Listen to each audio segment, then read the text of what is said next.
glowing bolts are going to be pretty big later on in the series, and I think whoever gets them first is really going to push back the other person, because then that person has to start trying to get anti-fires, either by getting the pots, making them, getting them as drops, or getting a anti-fire shield, and that is a horrendous shield to bring to a fight. So yeah, it will be interesting to see who gets there first. It's like the Dragonfire race at the moment. That's pretty much what's going on. Hey guys, and welcome to episode 20 of the PvP Challenge series. I had 80k that I have to put in any skill I want, non-combat of course. I put some of it into woodcutting, got 36 because that's level for Lost City. I don't plan on doing Lost City this episode, but having the option I think is very cool, and I think it's just worth going for. Plus, I am 5 levels off of Rune Axe now, which I do have in the bank from Lava Dragons. And since I put the rest of the XP into fletching, I'm thinking maybe if I absolutely wanted to, or I needed something to do during the 4 hours, maybe fletching during the episode wouldn't be the worst thing to do. But I don't plan on doing that this episode, but who knows, it might show up in the future, which is why I put it in these skills. I don't think I'll ever put any more XP into woodcutting. After 36, it just kind of seemed like a waste, to be honest. So that's what I do with my XP. In terms of my unlocks, this unlock screams animal magnetism, but it's a lot of unlocks I need. I would need this one, this one, this one, this one, and this one. And unfortunately, I actually would need these two and this one, the mine over here in Remington. I actually am unlocking them because I do think animal magnetism will come into effect at some point.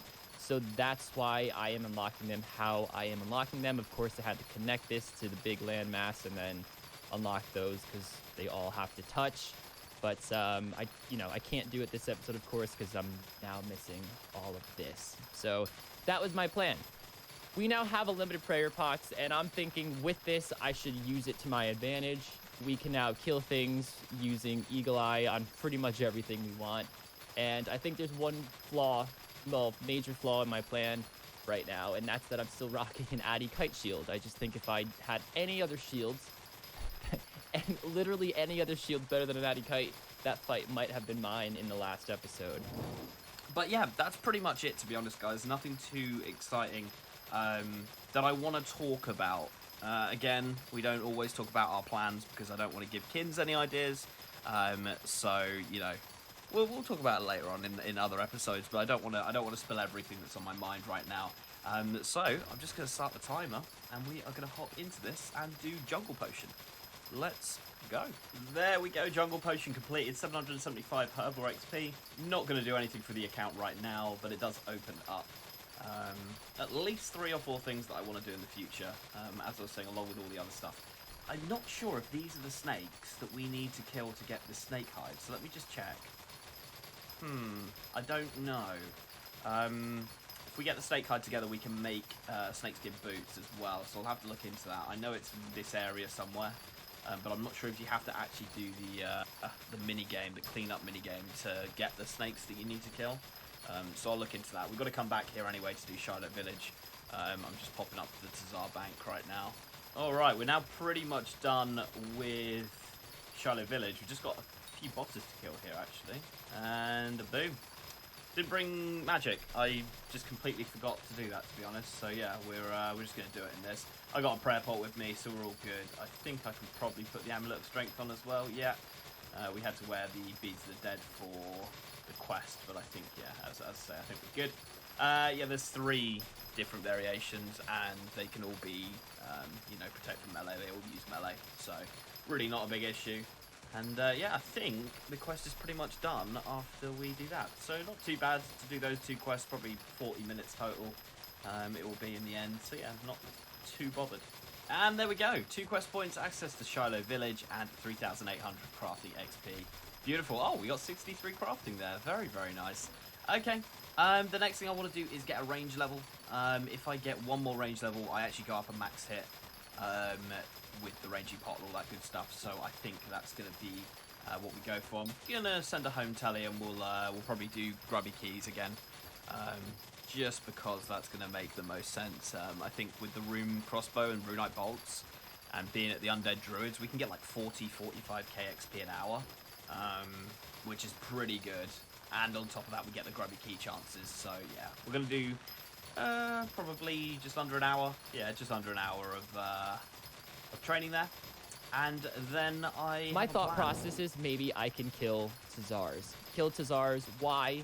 It's even rarer than a rune kite from lava dragons, but I can get ranged XP in the process, and I can hopefully shoot this to 70 range. I don't think that'll happen this episode, but I want to kill some Tazars, guys. I think that's the coolest thing we can do. So let's fire on to the fight pits, get all those nifty prayer pots out of the bank, and start getting some Tazar kills. Guys, I don't even think I'm going to save spot these guys. I think it's a waste of time running behind the vent. I think it'll be much more beneficial to literally just strength these a lot more often, because now that we have unlimited, we could just sit here and, you know, protect for melee, eagle eye, and just absolutely dog these guys. Look at this. I'm hitting like a truck. I mean, it makes sense why I'm hitting like a truck. Now, of course, we want the shield, but the cape would be a very warm welcome as well, as that cape is leagues better than this. This has magic defense over the Obsidian Cape by one measly bonus, but the Obby Cape, of course, gives defense stats all around. So as it turns out, it's much more easy to save spot without wasting any ticks than I thought. So this way's much more chill, just as fast. We're getting around 40k experience an hour with range, with the Eagle Eye doing this method. Not the best, but again, chance the shield plus range XP, it definitely seems like the way to go. As I'm sitting here doing this, I'm thinking about all the other ways I could possibly get shield upgrades. Again, lava dragons. It could even be something like doing Pharaohs, getting chaos and death runes, selling that to the shop here. But again, no range XP when I'm doing that. And I still think this is probably the best thing I can do for the account right now. 69 range. And wow, and 69k to another level. I kind of want to just stay here until 70 range.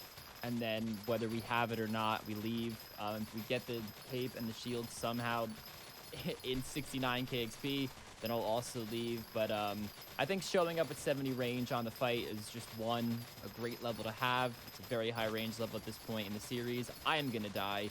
And also, black D'hide bodies are possible. I can't get it right now, unless I somehow complete a hard clue scroll.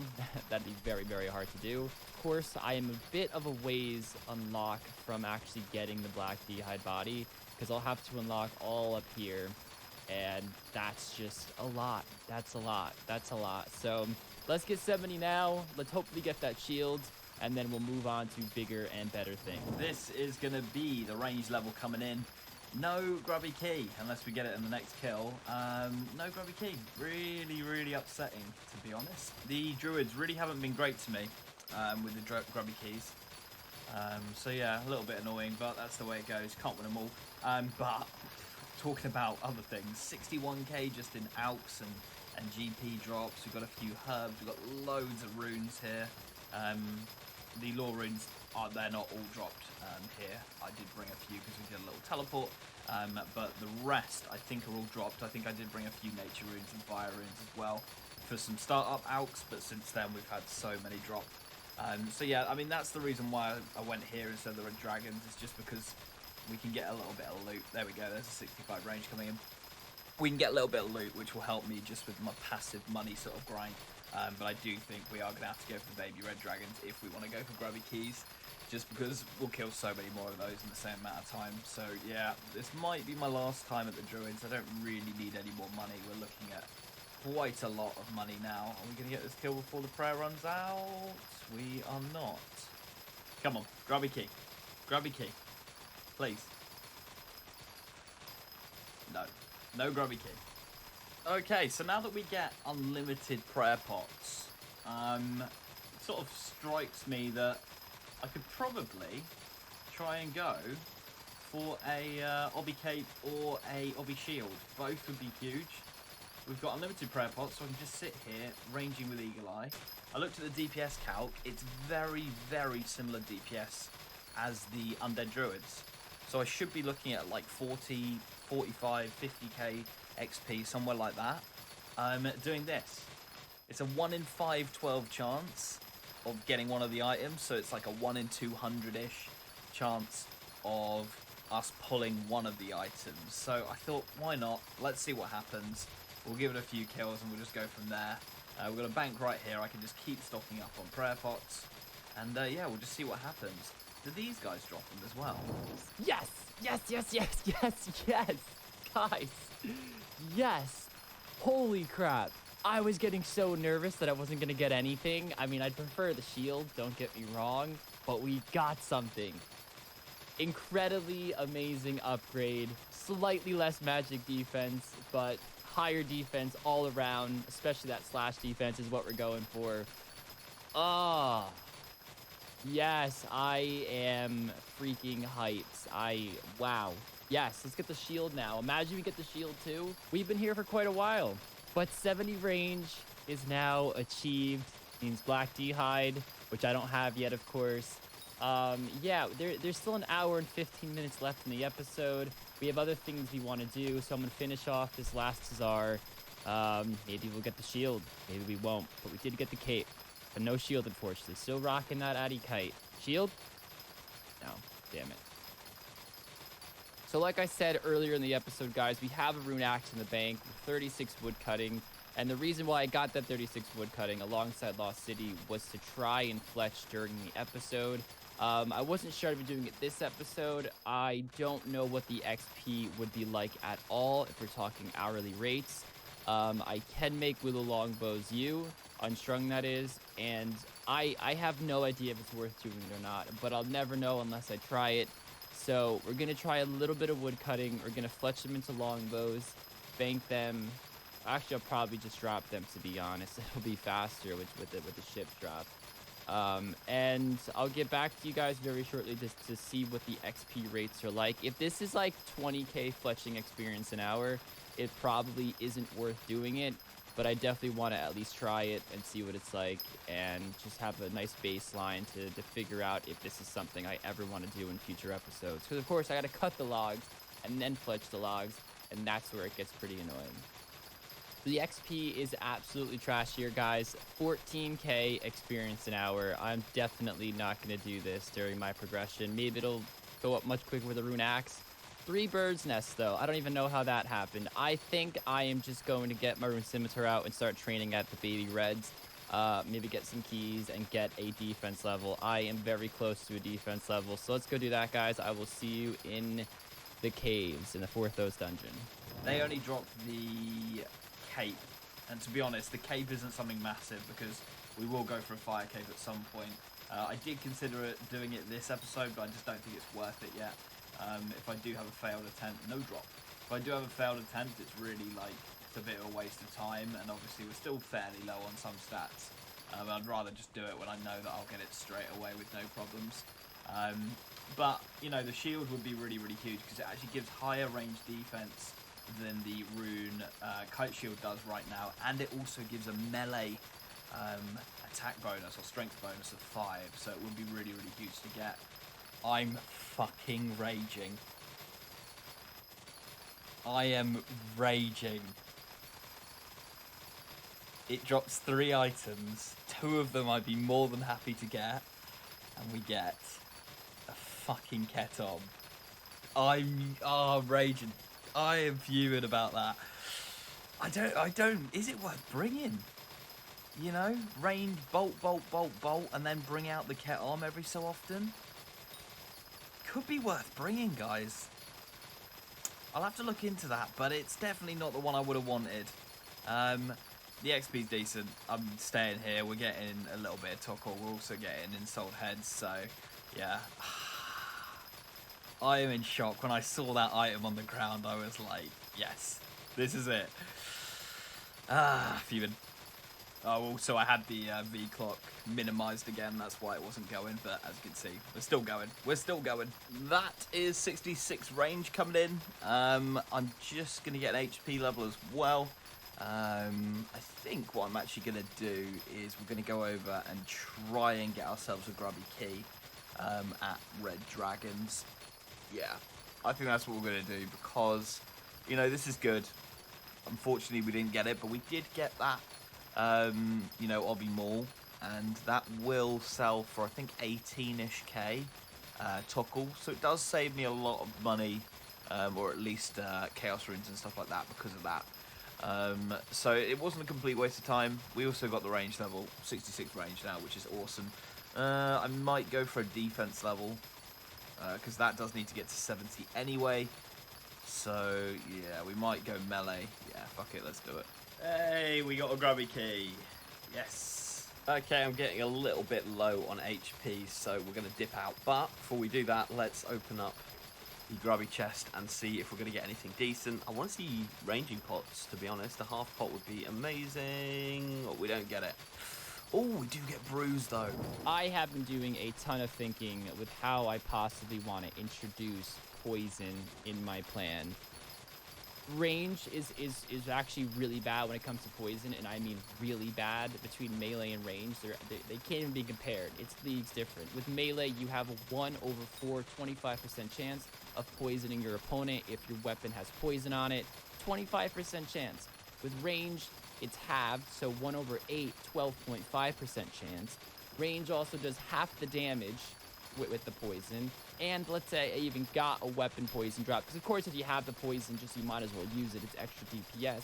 But if I got a weapon poison right now and I put it on my runite bolts, let's say, it'll poison freaking 5 of them. 5 rune bolts P+ I'd have if I got weapon poison from those spiders that are over there. 5!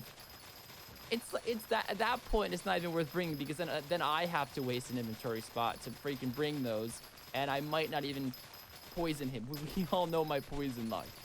Now, of course, that rune dagger plan, you poison the dagger, you bring it. If you get lucky and you hit him in the first few hits and you land that poison, it is 100% worth it. It's worth the sacrifice of the food. But I did that much earlier in the season with an Addy dagger, and it didn't work. I think I was getting a bit unlucky, because I was hitting him again, 1/4 chance of poisoning. Took like 7, 8 every time to poison him, and so that's the problem with bringing any switches. I don't have like a dragon dagger I could bring, but I guess what I'm trying to get at here is I am really trying to think of ways to incorporate poison into my plan before I get to Emerald Bolts, because honestly, he's going to see Emerald Bolts coming. He's going to see it coming. He's not stupid. Honestly, Emerald Bolts aren't even a big factor of my plan, because Myth Bolts fucking suck. Okay, I might snag an early win if he doesn't see it coming, but it's so easily counterable that, you know, the Mithril Bolts Enchanted aren't a long-term strategy. So I want to try to throw him off his game before that's even an option, before he sees it coming, so then he always has to have that anti-poison on him. I guess that's the goal. I don't know how I'm gonna really incorporate. I really did think about going down the route of getting a rune spear and getting the Karamja poison on it. Of course I can't, because I didn't get the correct unlocks, but I was thinking about going down that direction, but I'm just throwing everything to RNG at that point, which is why I ultimately decided to try to go for a shield and get 70 range, because I knew even if I did not get the shield, 70 range would 100% happen. Same thing with defense. We'll definitely get 65 defense, with maybe the addition of a grubby key or two. Oh, I thought that was a ranging pot. Okay. Brews are nice to see. Really, really nice to see. I just missed 65 defense coming in there. I still got to make some recoils up, so I think after this kill I'm going to home teleport, make the recoils, and then I'll probably come back here with some range and just try and get another grubby key in the last half an hour or so. So let's home teleport. And yeah, that will be the plan, and then I'll show you the setup. Forgot to record it, but we did get a grubby key, which is nice. I'm doing a few red dragon kills, just to be honest, because I think I'm going to need some dragon bones later on in the account, and we hit fairly well on it, to be honest. So yeah, I'm doing like one every so often just to grab a dragon bone here or there, but the XP here is just insanely good. Right, here we go, guys. This is the setup we're going to be going for. Let's get rid of the link cam. There we go. We're going to be going for this setup. I'm bringing the black cape because I don't think either of us go magic this episode. I really don't. It gives 2 range bonus. I know that sounds ridiculous, that I'm not taking the Sarah cloak, but I can't see him going mage. I just don't think. I think we're over that now. And yeah, I can't see it. So I'd rather 2 range defense. It does actually make the DPS a little bit better, swayed in my favor. So I mean, obviously it would. It gives a bit of range defense, but like more than I thought it would. Then on top of that, I'm going for the tank sort of look. I am going to sort out snakeskin boots next episode because I don't really need these climbing boots. I'm bringing the Dragon Dagger switch because I didn't bring any poison the last 2 episodes, or I did, but he brought an anti-poison 2 episodes ago. Then last episode I didn't bring any poison, he brought an anti-poison. I think there's a chance he might go for it and be like, Link's not bringing it anymore. So I'll take that, and I will use my specs. Well, I say that now, you know, we'll see. But I'll try to. Then we've got the ranging potion. I've only drank 1 dose out of the 4 that we got total, so we've still got 3 there. I'll try and only use 1, but I might have to sip twice. And then we've got the super defense. Prayer potions, the 4 sharks we got from the grubby key. I should have probably opened up the other grubby key we got to see if I could have pulled some sharks, but didn't have enough time. Well, I did have enough time, but I wanted the XP. 2 recoils, and then we have our crampons. I think that's everything.